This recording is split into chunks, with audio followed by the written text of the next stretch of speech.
What's going on, guys? Welcome back to another video. In this video, we're going to be talking about AMC, and I've got a lot of interesting updates for you guys in this video. We have the reported short interest increasing, which is always a good sign to see. So we're going to go over exactly those numbers in this video. The cost to borrow for the shorts has also massively increased. So I'm going to go over exactly what that means in the simplest terms so you guys can understand everything that is going on. We also have some interesting updates on the DTCC-005 requested rule change. It's actually been removed from the DTCC's website. So we're going to go over all of the possible scenarios on what is exactly going on with that rule change. Now, in my opinion, this is going to be one of the most important and crucial rule changes to see put into place in order for this squeeze to really pop off. So we're going to go over all of the details of what this requested rule change is going to do and why it could have been removed from the DTC's website. So before we get into all of that information,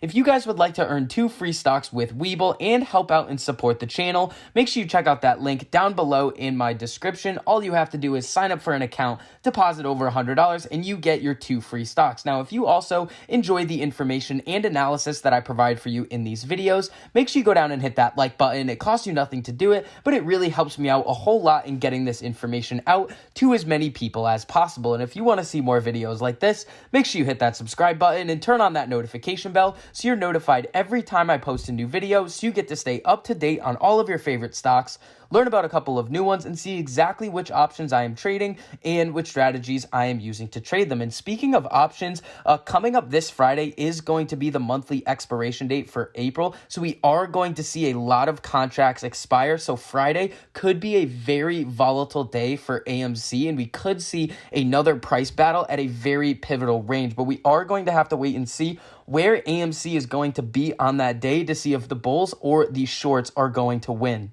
So let's get into this short interest situation. And when we come over to Matt Core's Twitter, he's reporting directly to us the numbers that he is seeing via Ortex. Now, when you look at all of the different data sources, Ortex is supposedly the most up-to-date and accurate representation of the short interest. And they have the short interest at 20.79%, a record high, a utilization rate of 96.26%, which is extremely high. We're going to go over into that later. And the shares on loan, 135.9 million. Now, what I want you guys to always keep in mind is how the short interest is reported. If we look through here, it is self-reported by all of the institutions, meaning that it is in their best interest to come out and blatantly lie to all of these regulatory institutions that they have good relationships with, and they're just going to come out and underrepresent their actual short interest and the short positions that they have in these companies. We saw this happen in Turkey a week and a half ago, where Credit Suisse received a pretty significant fine, and a couple of other companies did as well for predatory short selling through naked shorting. But when you look at all of the fines were not even above $1 million. That is nothing to these institutions. Now, I also want to get over to the cost to borrow. So we can see here, this is numbers reported on Fintel, that the short borrow fee rate as of today is going to be 7.36% on this last time that it was reported. Yesterday, it was 2.44%. Now, here's what this means. When the hedge funds come out and they want to short a significant amount of shares, specifically AMC in this situation, the fact that this short borrow fee rate is increasing means that they will have to pay a lot more interest on their margined out shares. So these are shares that they have borrowed, and they have to pay an interest rate on them, and the rate is significantly higher. So it is possible that these hedge funds are going to be buying back their positions sooner than expected in order to avoid getting crushed by this super high interest rate that we are seeing right now. So the short borrow fee rate is a classic representation of supply and demand. When there's lower supply, the rates to borrow are going to be higher, and we are seeing that represented.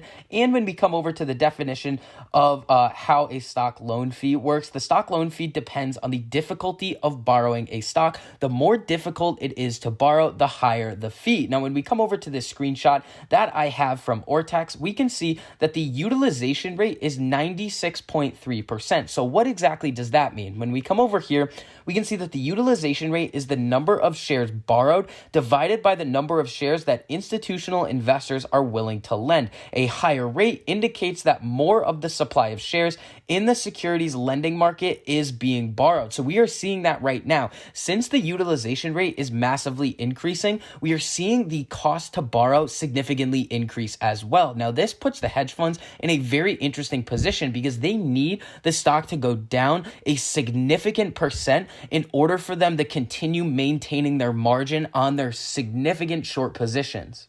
Now that we've covered what's going on with the short interest and the cost to borrow rate, I want to go over in depth in the simplest way possible on what is going on with the DTCC rule change 005. Now, in my opinion, as I said before, this is the most important rule change that we have seen that could really set off this squeeze, and it's going to affect the overall broad market. But before we get into what happened on the DTC's website, I want you guys to fully understand exactly what this rule change is attempting to achieve. So the first thing that they want to achieve is they want to create something in a rule that doesn't allow these institutions to abuse deep in the money call options in order to mask their short positions. So when they use these in the money calls, it creates the illusion that their short positions have been covered, and it allows them to reset the clock on the FTDs, which is the failed to deliver numbers, so it does not skyrocket. So essentially what a failed to deliver is, it's when one party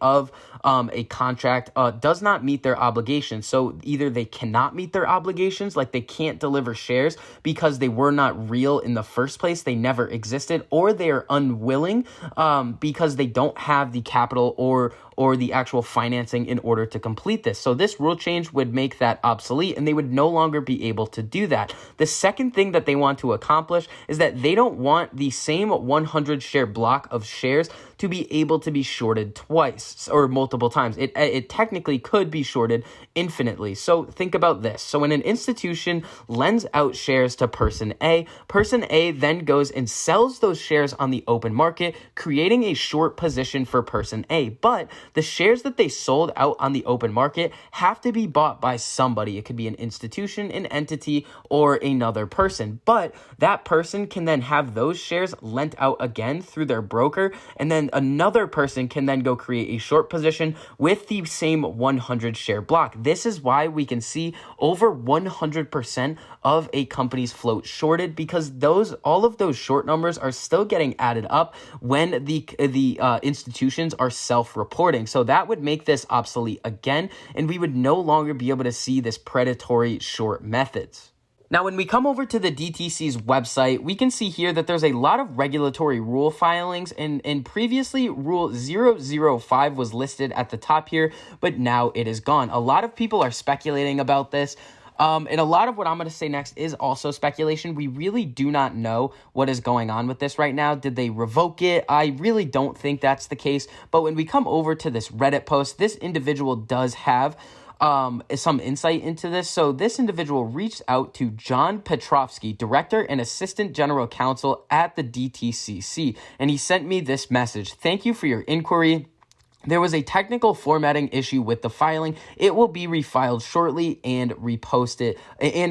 In substance, it will remain the same. So this is good news, as this individual is saying, but here is my problem with this. This individual did not provide any screenshots of any messages between him or her and between this director and assistant general counsel at the DTCC. Now, in order for me to really take this at face value and trust this, I would want to see the actual emails or however they were messaging each other. At this point, this is also just speculation. This person could be just out here trying to help people and try to make everybody seem like it's going to be okay, when in reality, it may not actually be the case. And you do have to be careful with that on all of these different Reddit forums, because you really have to do your own due diligence. You also have to do your own due diligence when you're listening to stock YouTubers as well.